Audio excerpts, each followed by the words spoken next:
This conference will now be recorded.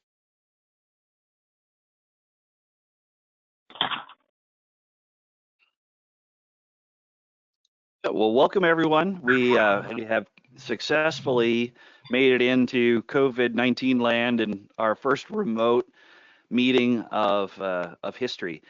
We are going to do what we can to preserve some of the bandwidth that's on this meeting, and we're going to turn off everybody else's video camera. If you're not if you're not a presenter during today, I just ask if you go ahead and do that. If you don't, then I'll swing by and do it for you.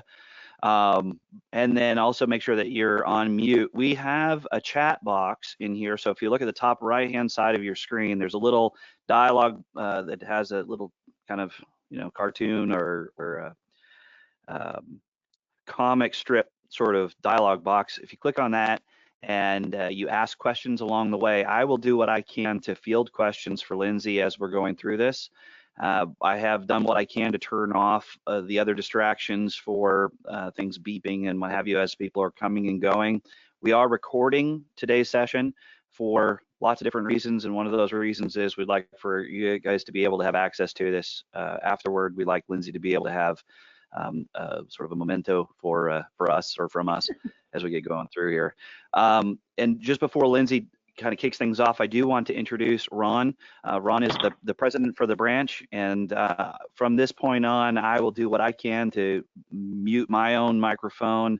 I'll pay attention to the chat box, and I'll turn off my camera, and then we'll sort of pass things around as we need to. All right. Thank you for showing up. Let's do this thing. All right. Thank you very much. Oh, go ahead, Rob. Oh, thanks, Lindsey.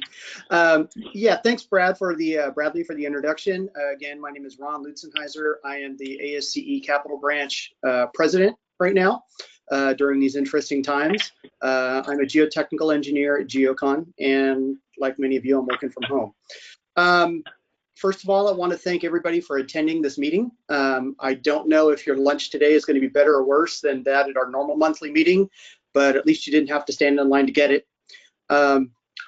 Given these unusual times for all of us and the industry, many like myself are working from home or working remotely. Some are not maybe working at all, but hopefully everybody's healthy. And we just wanted to kind of get back to holding meetings again and kind of get back to some of those routines in ASCE.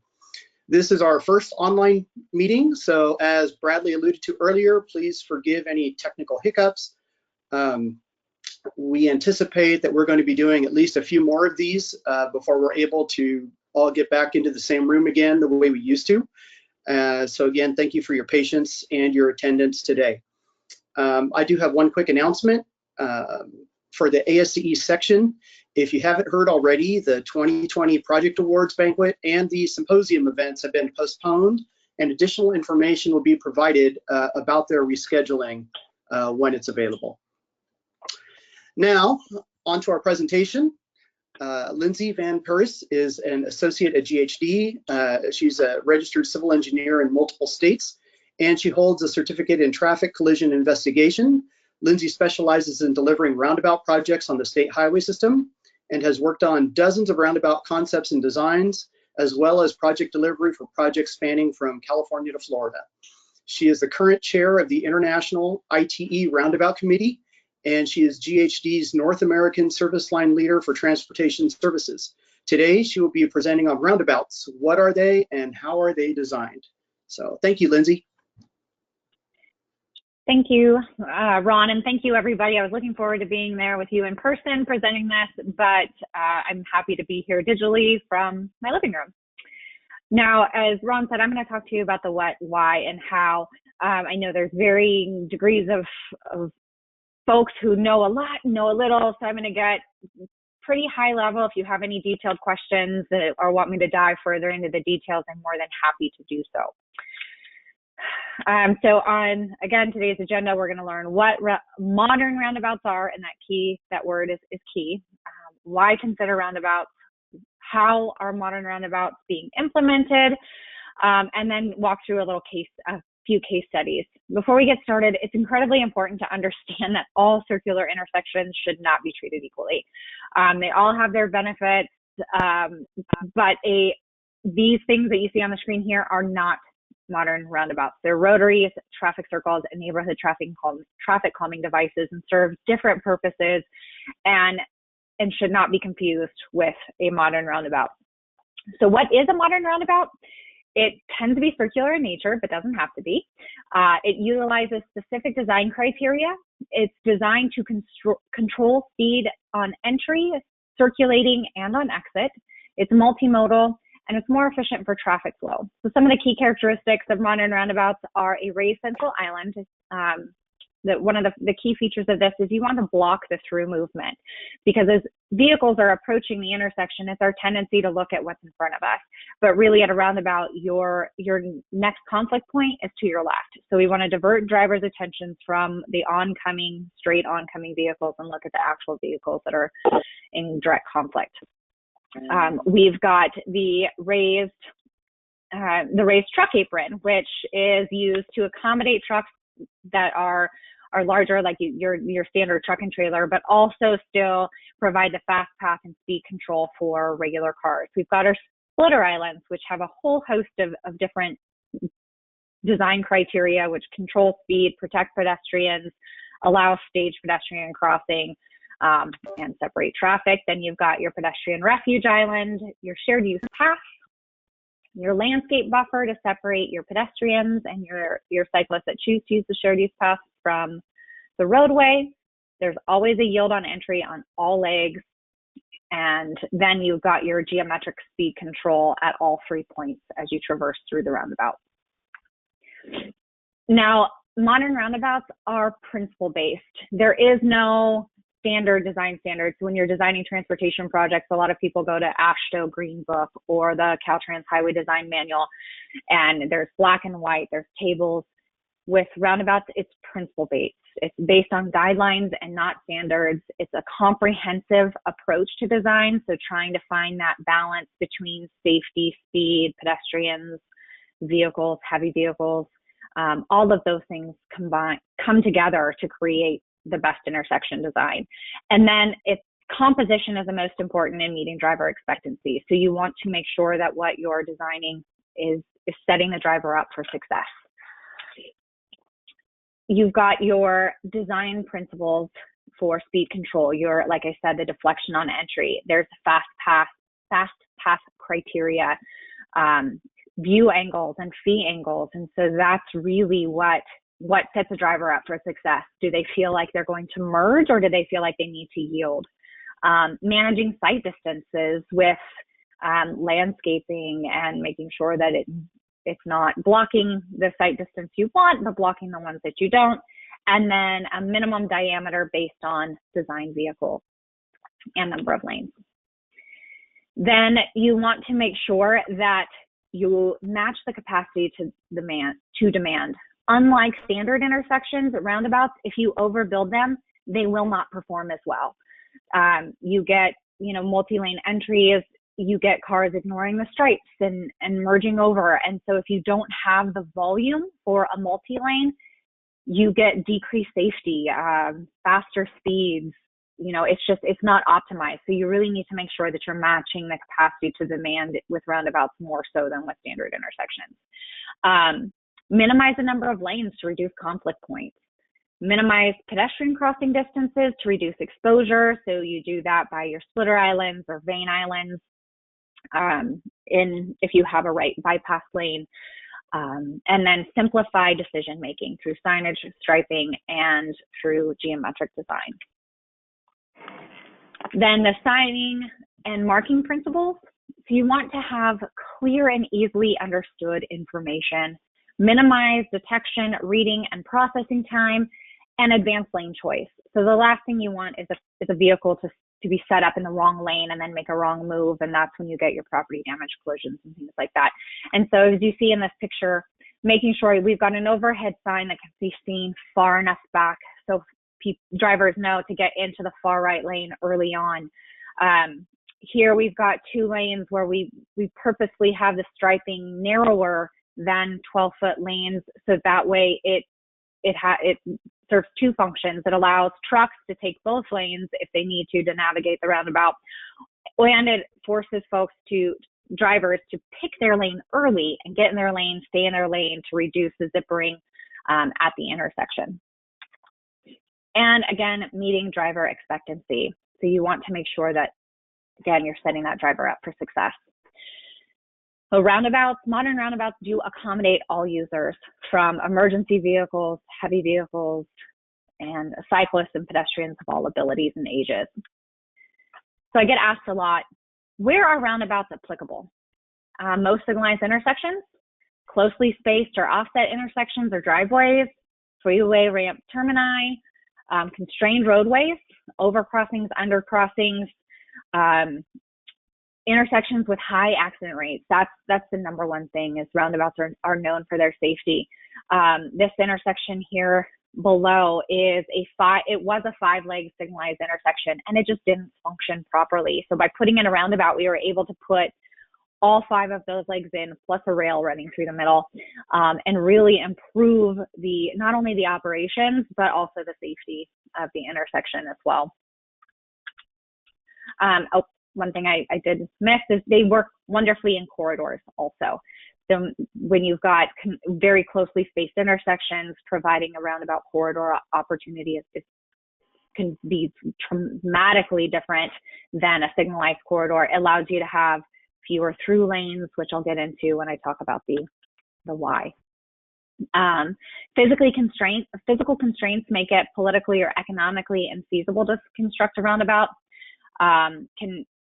Steep grades and intersections with highly imbalanced flow. These are places where, oops, I left out the not. Sorry about that. These are places where roundabouts are not applicable. So it's really hard to make a U-turn with a truck on very steep grades. So unless you can tabletop that roundabout, you don't want to put it in there. And again, there tend to be wider, but now we've got minis, and so really roundabouts can fit in a bunch of different geometric configurations and constrained environments. But you always want to make sure that you're doing your due diligence. And so why? Why do we construct roundabouts? Number one, they improve overall safety. So FHWA recognizes roundabouts as one of the safest intersections. And intersections are the number one place where we have our injury and fatal collisions. So converting our intersections from signals to roundabouts can really help us meet that vision zero. They're an intersection for all users. They relieve congestion and delay. They improve the environment, and they can be a cost-effective solution. So this is the safety stats. You see dramatic reduction in collisions from injury, fatal, and pedestrians. 90% reduction in fatal collisions. That's key. So why do they improve overall safety? One of the biggest benefits of them is not only the reduction in conflict points, so you're looking at 32 vehicle conflict points versus 8, and 16 pedestrian conflict points versus 8, but they separate those conflict points out. And so a driver only has to deal with one conflict at a time. So they approach the bike ramp first, and if a cyclist is going into the lane, that's their first conflict. Then you come to the crosswalk. That's your next conflict. Then you move forward, and you've got a staging area. So it's very important to make sure that your crosswalks are designed in the appropriate location, so you can have that appropriate spacing, and then allow drivers to stage and address their vehicle conflict. And it's the same on the exit as well. And so that really improves safety, because as you know, as a driver, especially with distracted driving and cell phones, it's just harder to focus on everything and really determine if it is in fact safe to cross the road when all of your conflict points are in one constrained area. Here's another look at vehicle crash rates. So fatal, serious left turn, and right angle crashes. This is for all roundabout types, the single lane, hybrid, and multi-lane roundabouts. A hybrid roundabout is one that's neither single lane or 2 lanes. It can have 2 lanes in one direction, single lanes in another. And I'll show you an example of that in our case studies later on in my talk. Again, so this is a breakdown of fatal and serious injury rates by traffic control device. And as you can see, we've got stop signs, rural stop signs. Our roundabouts are here. So they are significantly less than most other intersection controls. So all roundabouts, it's about 0.24 collision rate when compared to the 1.05 for rural through. That's impressive. And so here's an example of why roundabouts are safer for pedestrians. So as you can see, the jogger just continues to go through, stops, makes eye contact with the driver. That's very important. It's a much slower environment. They're separated from the traffic. They have guided crossings to guide them through. So that works out very well for the visually impaired as well. And again, it separates that conflict zone. A little bit of an eye opener, a pedestrian's chance of death if hit by a motor vehicle. If a vehicle is traveling at 30%, it's about 8%, 40 miles an hour, 30%. At a roundabout, we designed them to be 25 for a single lane, 30 for a multi-lane. You're looking at a much, much lower chance of death if hit by a motor vehicle. And speaking of that, with a closer look at pedestrian crash rates, we have 57.9% fewer pedestrian crashes at roundabouts when compared to alternative sites like stop signs and signals. Same for cyclists. We're looking at, it's not as drastic of a reduction, but we're looking at 3.5% fewer bicycle crashes at roundabouts when compared to other intersections. So why is it safer for bicycles? Well, we get two options. One, more advanced cyclists or more avid riders can decide to exit the bicycle lane and traverse through the roundabout as a vehicle. Or maybe more recreational riders have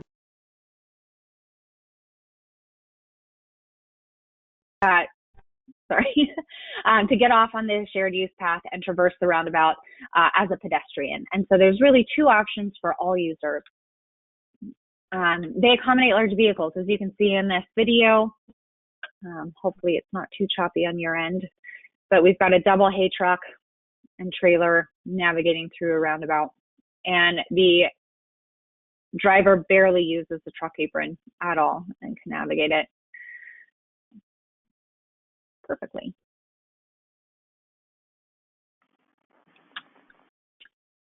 They also work very well for emergency vehicles. They do have to slow a little bit on entry, but they can navigate it. If a car is disabled or freaks out when the sirens come on and pulls over in the middle of the roundabout, they can also use the truck apron to get through as well. So why do roundabouts have less congestion than traffic signals? One, because they're more efficient. Traffic is constantly in motion, vehicles are at slower speed, and you can move more traffic through an intersection at any given time at a roundabout. This just gives you a side-by-side look. The left side is 700 vehicles on the road, and the right side is 1,400 vehicles on the road. You would think the more vehicles, the more delay you would see with a roundabout. With 10% left turns, which is the blue cars, it's not true. You actually get better operations with more vehicles. Then the green cars show 50% of the vehicles making left turn, which is your main conflicting movement in a roundabout. But you still have a significant reduction in delay.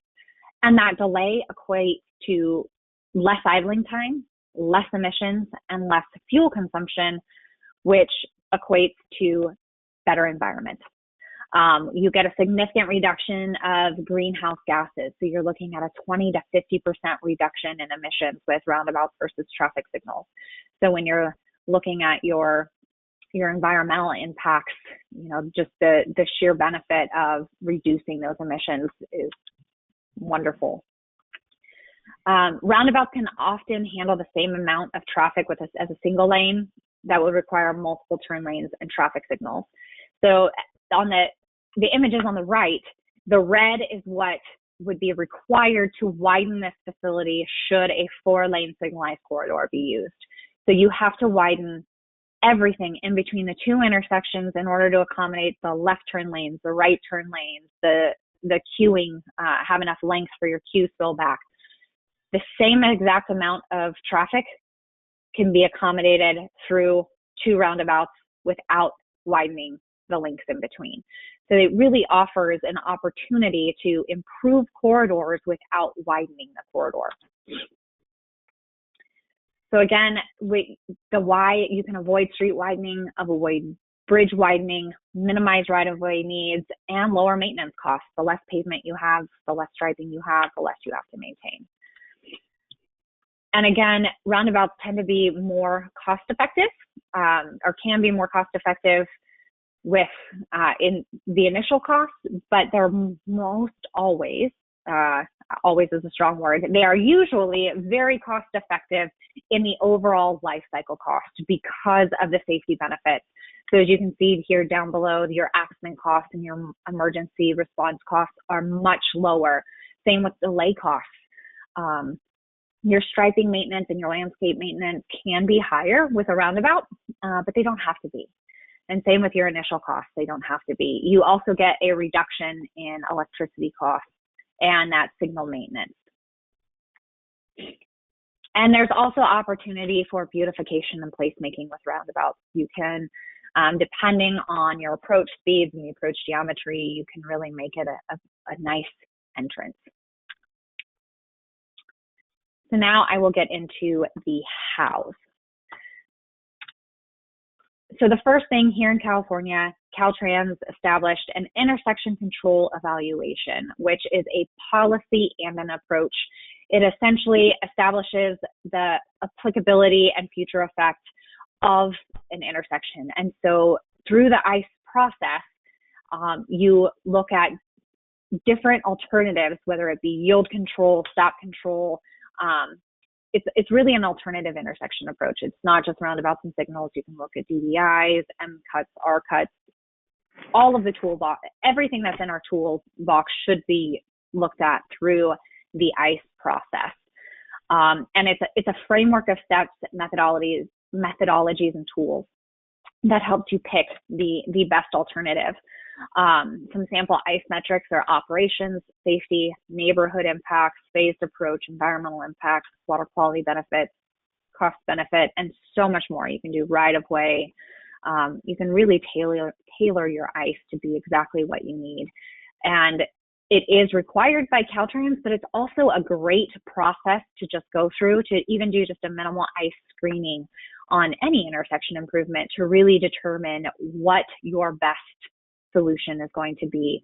The new update of the MUTCD in the traffic signal warrant section has now added a clause in their next update. So will be a clause in there stating that roundabouts should be evaluated, and so should alternative intersections.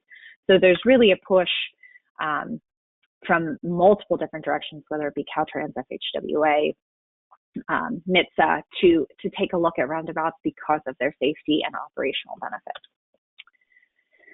So now I'll walk you through a few case studies on how roundabouts have been implemented throughout the state. This first one is the Holman Highway Roundabout. So this roundabout is in a high congested area. It's a high profile area. It's right at the entrance to the Pebble Beach Golf Course. Environmentally sensitive and scenic location. It's located in the Del Monte Forest with protected species and trees. It's a junction of 2 state highways. It uniquely provided the only access to the community's main hospital, CHOMP, and to the local fire station that responds to everything there. So it was very important staging wise to make sure that this roundabout that this intersection could operate well in order to minimize the delay and to improve the response times for our emergency responders. There were multiple stakeholders, public and private. It was a robust community outreach, very technically challenging, and it was a public-private partnership. It was Monterey County, TAMC, Caltrans, and the Pebble Beach Company all came together to do the project development team and come up with this project. So this is the before pre-project conditions. As you can see, the queuing back here, this was taken off of Google Earth, but the queuing was just horrible. You can't see, it goes off the screen. It took forever to get through this intersection. So in 2009, this was the original approved project alternative. It was converting that intersection to a traffic signal, widening to 5 lanes, putting in a new bridge, putting in another traffic signal at the entrance to the hospital, and widening through 4 lanes all the way past the hospital. Estimated cost of $21 million. No one could afford it at that time. If you remember 2009, kind of reminiscent to these times, we were in the recession, and $21 million was just not going to happen, so the project got shelved. Then in 2013, Caltrans came out with the ASCE process, and this project came back alive. This was the revised project alternative. We were able to put in a hybrid roundabout, so you've got your 2 lanes in one direction and then 1 lane in each, and that was based on the traffic volume, with a right bypass lane for that heavy movement that you saw coming off of Highway 1. And then at the entrance to Pebble Beach, we did this little MIDI roundabout. It's partially mountable teardrop. We were able to maintain the old bridge, maintain the 2-lane section. So this is the end of the improvement. Nothing else was needed down at the hospital. Total cost was $7.7 million in 2017 dollars. This was what was constructed. It is now open. It has been open for quite some time, and it operates beautifully. The AT&T Pro-Am happened, and the people came and left, and there was just so much less congestion. It was fabulous. Here's another look. As you can see, it was still under construction. The Central Island landscaping is not there. This is done to look like a golf course. So it's a green with the rocks from Pebble Beach and the solo tree, because it is the entrance into Pebble Beach. Case study number 2 is State Route 49 Main Street Roundabout. This project was a safety project. It is higher than average collision rates. It was a high-speed approach. We had sight distance issues. It's also the gateway to the local wine region, and was a publicly sensitive project. So this existing intersection was stop controlled, only on Main Street, not on Highway 49. As you can see, it's in a curve, but it's also on grade. So as you're approaching, you cannot see this intersection coming up. In fact, it was so bad, Caltrans came in and did an interim project and put in a 4-way stop control to help with the safety issue. This is a signalized alternative. As you can see, we're coming in. This is a gas station. These are 2 private homes. This is a retail store that has 5 or 6 businesses in it. And it was just going to take all of that out and require a lot of acquisitions. The roundabout came in. We had to reconfigure the parking, but we were able to relocate the parking over here on a different lot, saved all of these homes, and saved the gas station. The roundabout would have been $3.6 million, where the traffic signal was $6 million. This was the ultimate roundabout configuration. As you can see, it's not round, it's egg-shaped, and that was to minimize impacts to these parcels and to accommodate the heavy vehicles.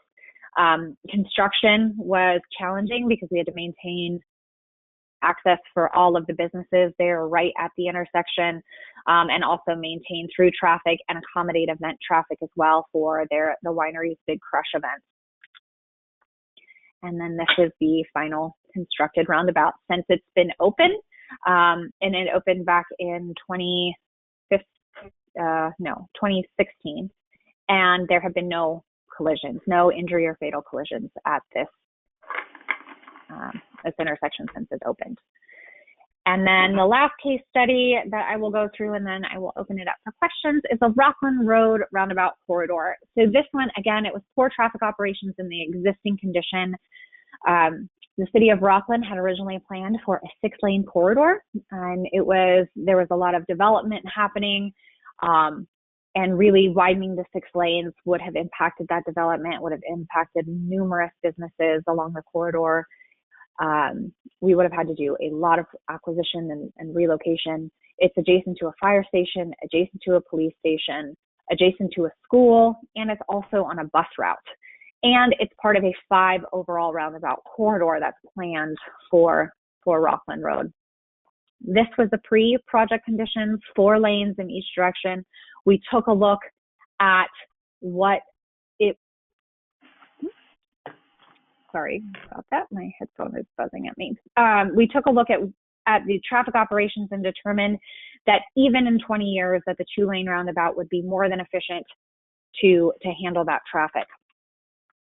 This was the before, and this is the after. It just completely changed the corridor and changed how people use it. You see a lot more people out walking and biking. And it was just a really great project for the community. And with that, I will open it up to any questions.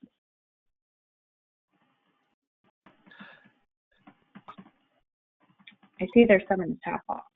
Yeah, there are, Lindsay. Let me do what I can here to help. One question is, in the very beginning, you had an example of a rail running through the middle of a roundabout. What are the sort of operational considerations for having these multimodal transportation kind of mix-ups right in the middle of a roundabout? Right. So it can be a challenge, and it really depends on the volume of the trains and how many times traffic is going to be disrupted. But at that intersection in particular, it was already a rail crossing, an at-grade crossing, and traffic was being disrupted. There was no way around it. It closed off pretty much the operations of the intersection. And so with the roundabout, by pulling all 5 legs in, we were actually able to set up controls, and when the train goes through, the controls can come down and block only the conflicting movements and still allow for the free flow right turns. And so it really provides an overall benefit to all users, nice. To the train and to the vehicle.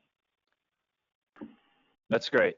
And then we had a question kind of early on about pricing or costs. I know we all know it's very difficult to throw a number at an intersection, but if you were to use round numbers and ranges, what do those cost? Well, it completely, like you said, it's very hard, and it completely depends on what the context is. If you're in a built environment and you are trying to maintain traffic and you have to piecemeal the construction, that adds cost. If you are in a rural environment where it's all, kind of sheet flow drainage off to the side, and you have to put in an underground drainage system, that can add cost. But when you're comparing apples,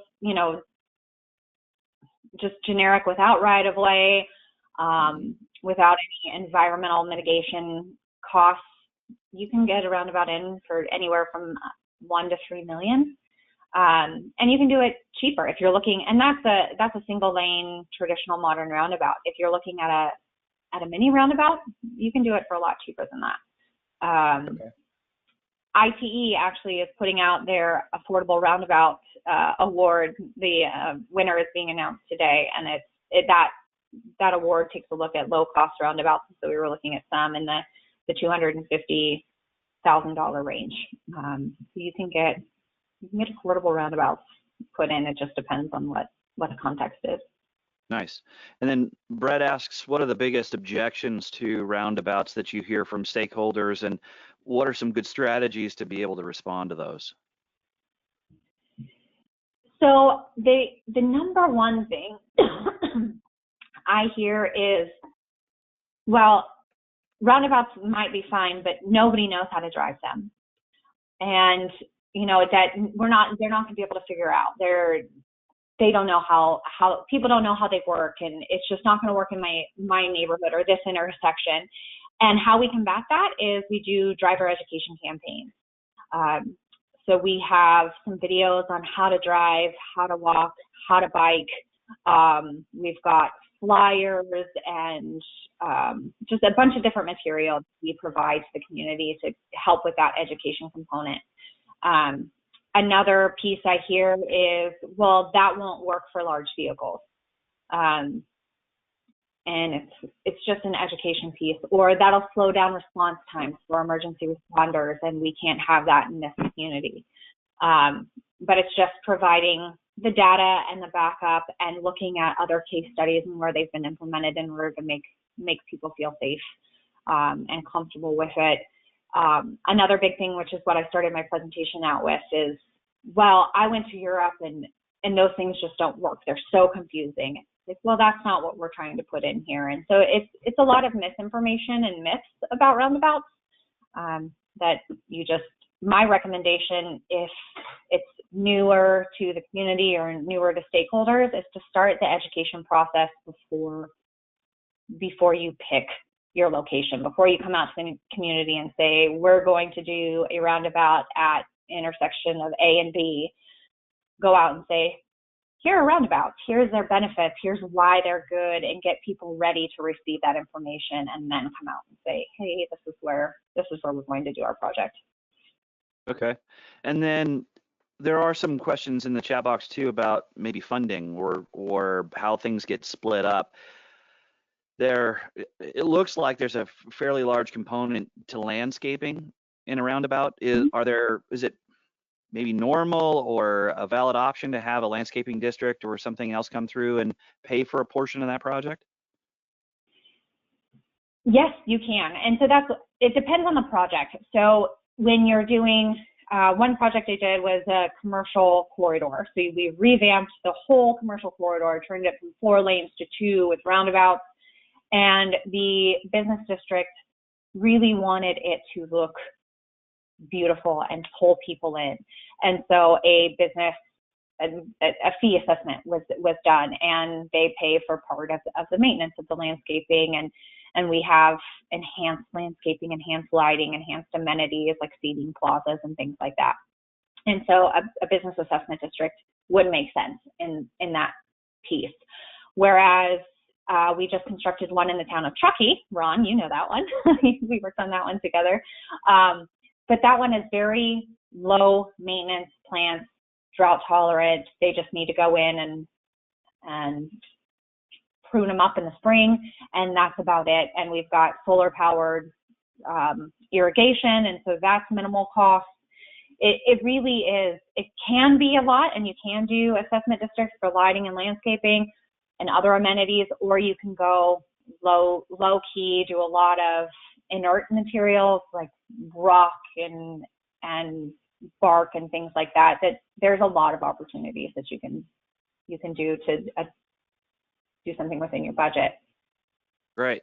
And then there was a question about sort of the conflict between knowing truckers can use 2 lanes, truckers knowing that they can use 2 lanes. How are you signing or striping? Is there MUTCD guidance? How does that really work? Yes, so there's guidance in the NCHRP Report 672 that was put out by TRB on truck signing and striping, and there's also stuff in the MUTCD.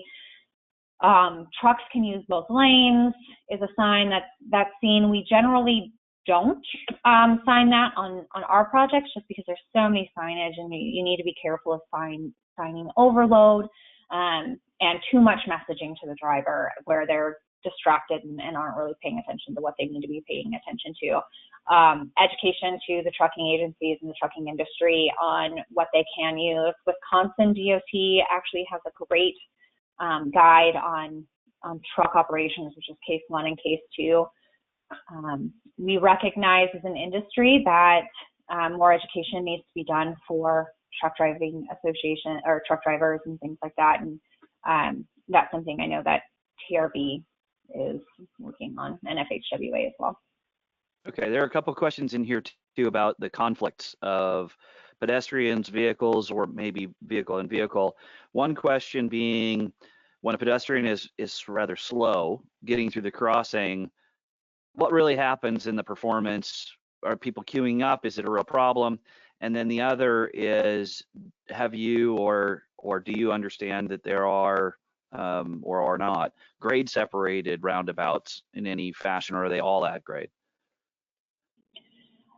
There are some grade separated roundabouts, not separated necessarily for PED. There's a few where you've got like a high use recreational trail that you can go down and they tunnel under the roundabout, or you can have a ped bridge and go up and over it.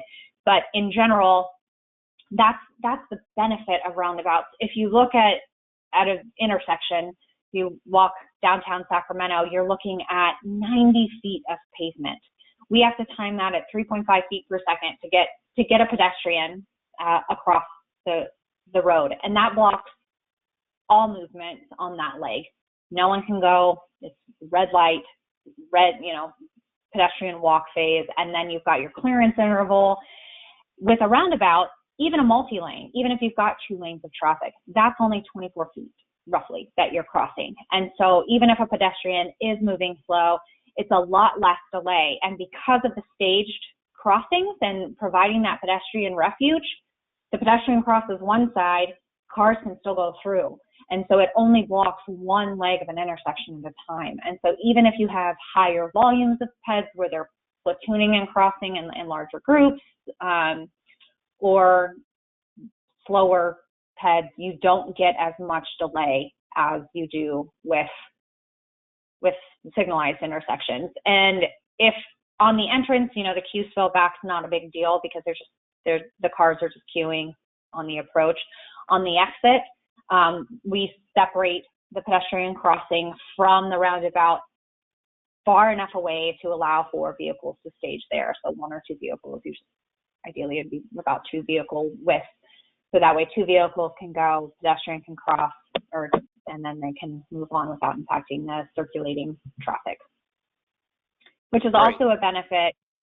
That's also a benefit for the visually impaired, because at a standard intersection, as you're standing there, you can hear which way they're coming at, but at a roundabout with the circulating traffic, you don't know if they're going to exit. So by creating a little bit more distance, the visually impaired individual can hear the car approaching and know when it's safe to cross. Nice. One of the other questions that we got was about complete streets and whether or not roundabouts become part of an integrated approach to complete streets. How does that really work? They definitely become a part of an integrated approach to complete streets. They are wonderful contenders for active transportation grants as well. When you're looking at particularly that roundabout corridor, you can repurpose your roadway and change it from a 4-lane vehicle-centric corridor into a 2-lane ped, bike, TNC, micro-mobility, transit environment. I mean, it really provides so much opportunity, especially in complete streets, because it slows cars down and it provides separation from the circulatory roadway to the pedestrian environment. So that improves, the road user, the walker, and the cyclist experience. You can convert now if it's a 4-lane road where you're converting it to 2, doing a roadway repurposing or road diet, you can have bus priority lanes, transit priority lanes, pickup drop-off locations in high turnover areas for your TNCs. So it really marries well with complete streets. If you get an opportunity, check out the La Quinta Village Complete Streets Project. If you just type that in, they've got a website. It's currently under construction, but that's exactly what that's doing. It's using 5 roundabouts to convert 3 roadways through the Quinta Village down in Southern California into a complete street corridor around their old town.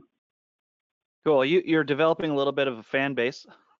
One of the last questions, we'll get into some of the more technical stuff, but one of the last questions was that Steve has a high school daughter who's in her senior year, and whether or not you could find time to come and help educate the students there, or if that's something that you would consider. It looks like Steve would love to have a partner in that. I would love to do that. That would be wonderful. Cool. So we'll make sure. Email Steve, and get in touch with me. Yeah, I was going to say we'll get you guys connected. We have other items in here. I know there was a question about how you incorporate low impact development, where we're talking about drainage basins and hydromodification, and we, fundamentally in our practice we have a lot of conflict between what to use and land for. And if everything drains away from the center of the roundabout, is that really the way it works, or can they be pitched the other direction? I'm curious. No, so I'm pulling this up because this is the perfect example. So as it's still under construction in this photo, but as you can see here, these are all LID features. So there are curb cuts right here at the bottom of my screen. That's a curb cut to where the water drains in, flows into this rock. It's a rockline channel that meanders through here. So it flows into this rockline channel, infiltrates, and then eventually if there's overflow or a higher storm event, it gets put into an inlet. Same with the roundabout. You can kind of see it's a dip. This is a rockline channel. So all of the water sheet flows off the mounding, goes into a rockline channel, and then eventually gets into here. All of these are can be bio-infiltration or rain gardens as well. And so that's this here. So roundabouts really provide, they ultimately generally result in a zero increase in net new impervious surface or a reduction in impervious surface because of their inherent design. And so they provide a great opportunity for LIDs. These here, because of maintenance concerns, could not be landscaped. However, they are cobble and are permeable. So any water that lands in here gets infiltrated into the ground as well. So there's a lot of opportunity to incorporate LIDs. Awesome. All right, I'm going to pick two more questions because we're kind of up against time, and I don't want everyone to have to feel pressure of getting back to work and what have you. But there are questions here. We will save the chat log, and I will send them over to you, Lindsey. And maybe if you were able to, put a couple sentences together and send them back to us, we can send them out to the membership as a response and a link to the video here too. That would be great. Let's take on the one about grant money, whether or not there's special grants for roundabouts and what do they look like, who has them? Yes, roundabouts qualify for a lot of different grants. So HSIP funds are phenomenal because it's a dramatic safety benefit that you get for roundabouts. So roundabouts set up very well for HSIP applications, ATP grants, because of the benefits. And if you have questions, I know ATP is due here soon, so if you have questions on that, feel free to ask me.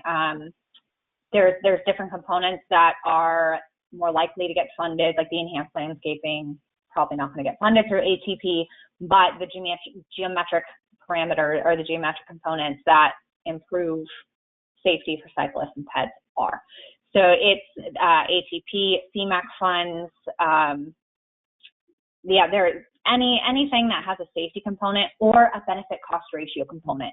Roundabouts usually have higher BC ratios than other standard intersections, and so when that BC component is a component of your federal dollars or the funding source, the grant funding source, that is an opportunity. Some of the stormwater grants as well, because of the reduction in impervious surface and the ability to put in the LID features into the roundabouts. That's an opportunity. It won't fund your whole project, but it'll fund components of it. Awesome. One last question then is at what point do these intersections get to be so big that not the roundabout, but a traditional intersection? At what point are they just not feasible to replace with a roundabout? How many different movements do you have to have? What does the operation have to look like in order for you to go, you know what, just leave it the way it is?